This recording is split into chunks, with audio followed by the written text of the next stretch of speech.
Let's try and unpack this. Imagine you need to quickly get a handle on a really complex situation, where you've got official government claims running up against maybe historical counterclaims. That's pretty much what we're diving into today. These recent, very, very specific assertions from the Indian Air Force about Operation Sindoor happened back in May.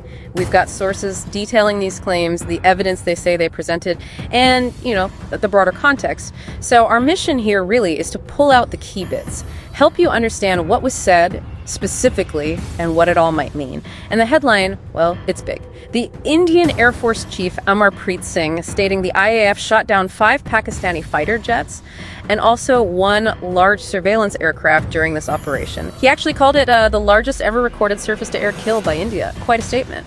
Now, here's where it gets really interesting, I think. The IAF chief didn't just, make a claim. He said he provided, and this is according to Indian news reports, irrefutable evidence for it. What does that actually signal? Yeah, and what's truly fascinating there is just how detailed the cited evidence apparently was. It wasn't vague at all.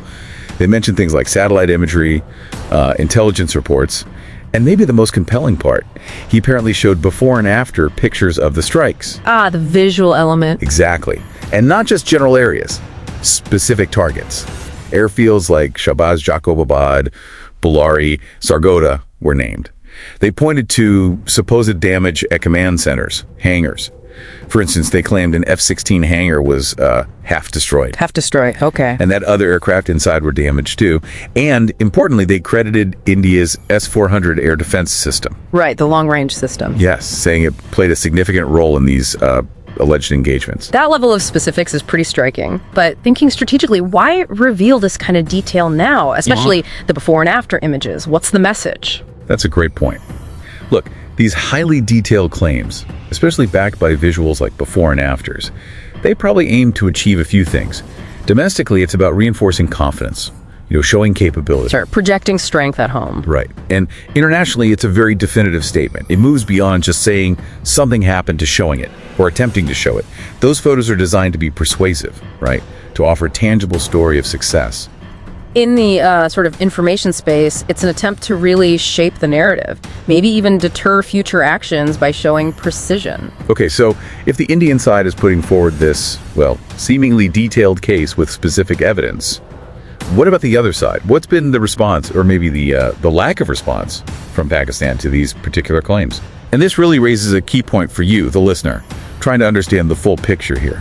While India made these very precise claims, citing specific evidence from their air chief about Operation Sindoor, Pakistan's military hasn't as yet put out an immediate detailed response that directly addresses these specific points. Interesting. Now, if you connect this to the wider context, it's crucial to remember Pakistan has in the past denied losing aircraft during conflicts.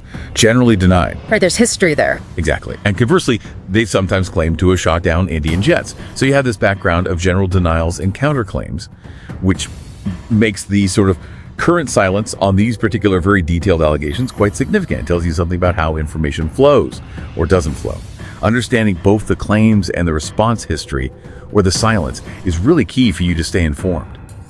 So just to recap what we sort of unpacked here, these significant, quite detailed claims by the Indian Air Force, explicitly backed, they say, by evidence like satellite images, specific before and after photos showing alleged damage to key Pakistani airfields' assets, and highlighting the role of their S-400 system.